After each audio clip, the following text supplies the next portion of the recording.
What's up, everybody? The first two episodes of Your Friendly Neighborhood Spider-Man hit Disney Plus today, and they were overflowing with goodies for fans of the web slinger. Before we get into my breakdown, make sure to subscribe so that you're always up to date with everything in the nerdy world. But enough from me, let's get into the show.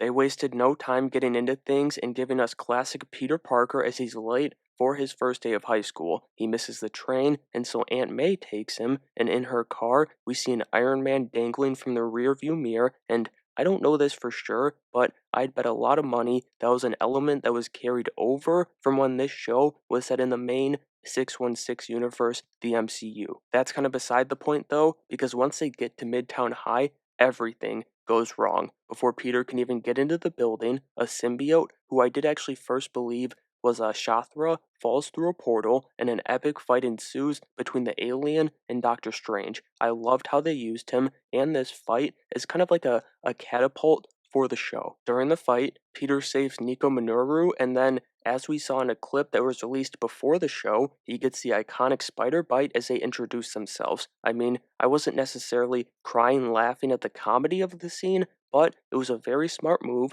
on the writer's part to just dive headfirst into this show. After that, a couple months go by and it's the same old Pete even after the bite. He's late for school again, but he doesn't need Aunt May anymore because he can swing past the train himself. But even though he can swing around New York, he's still late because he's Spidey after all, and here he stops to save Harry Osborn as it's just the tip of the iceberg as far as Spider-Man getting in the way of Peter Parker goes. That continues once he gets to school too, as he reconnects with his old babysitter Pearl Pangan, but maybe you know her better by her alias, Wave. In the comics, she's from the Philippines and from a young age showed promise to be an Olympic swimmer until an accident grants her the ability to control water. Now, that's connected to Alan Tech in the comics, but I wonder, with everything Norman Osborn is up to in this show, if they'll change that to Oscorp just to fit this story better, or maybe, she'll just be Pearl, who knows. Regardless, it's the perfect example of how it's always bad before good for Peter Parker and Spider-Man alike, as he suits up to save the day before asking her out and loses a girl to Lonnie Lincoln. This show, so far, has done a great job at finding its own identity while respecting the core of the character and the decades of stories for Spider-Man, and I just hope, at the very least, that continues throughout the show. But with that being said, one of my favorite parts of the two-episode premiere was actually the change to make Lonnie Lincoln around the same age as Peter, and I believe that's a change it could have happened before, so let me know if there's a run that I missed where this has happened, but it's going to make his turn to Tombstone even better, as long as they don't fumble his story. Then the first episode wrapped up by paying homage to some of the on-screen Spideys for a change. First, with the Pizza Time sign, obviously showing some love to both Sam Raimi and Tobey Maguire, which will always be a nice touch. But the big one, and the scene I was waiting for, was the scene that mirrored Tom Holland's Peter Parker meeting Tony Stark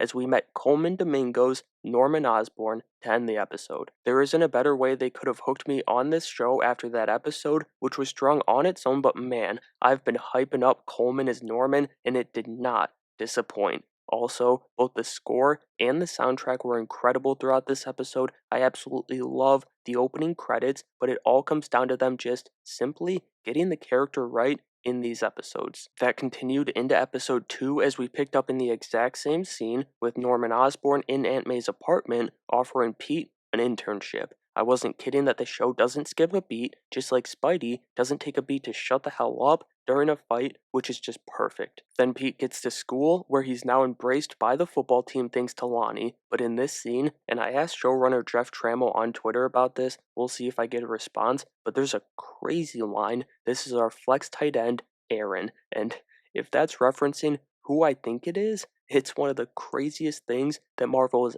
ever done. Regardless, Lonnie, being the opposite of Flash, is kind of a nice, fresh take on Peter's social life, in my opinion. I also enjoyed Nico Minoru's presence in that life, and she does not approve of Peter working, or interning rather, for Norman Osborn. She's got a good instinct there, but all Pete can think about is the tech, both as a science dork Peter Parker and the web slinger Spider-Man. Not only that, but the money can help Aunt May too, so he just has to do it. When he gets to Oscorp, there's a video of Norman talking about his dreams, and I found his outfit switch quite vindicating. We first see him in just, a white button down with his green tie before he switches to the dark green suit we see him in when he first appears. To me, that represented exactly what Nico had just warned Peter about, what a man has to do to rise to those levels of power, and I can't wait to see how he's going to hold things over Peter's head. But we also met his new group of science partners at the Oscorp internship,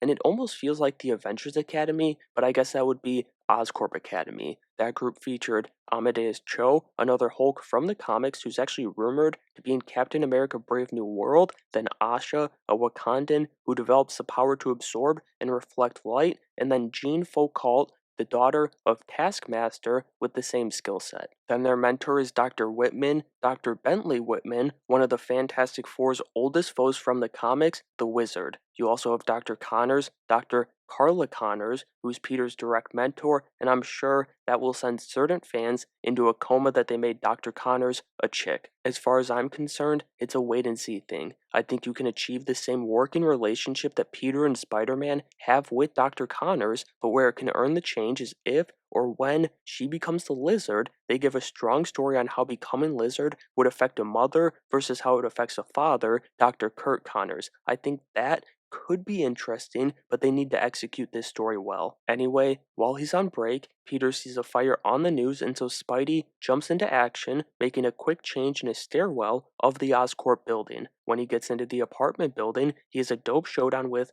who I believe is the Daredevil villain Flame. Now, we know Daredevil appears in this show, but I think Flame was actually going to be revealed to be following Norman's orders here, and Norman is going to give Peter this new suit and become his mentor as Spider-Man in order to keep him away from his nefarious actions. But we'll find out for sure about that next week in episodes 3, 4, and 5 as the premiere came to a close with Norman calling Peter up to his office. Outside of that office, Norman has pictures hanging of him and Steve Rogers, Captain America, him and King T'Chaka of Wakanda, which that actually does explain why Asha, the Wakandan science student, is here and not in her Wakandan school. And then the final one is him at a podium in the White House. But more importantly, he knows. I thought those first two episodes were an incredibly strong start for this show. I love that we already got double cliffhangers featuring Norman, but what I'm really waiting for is his true colors to come out and how Peter's going to handle that, and also probably,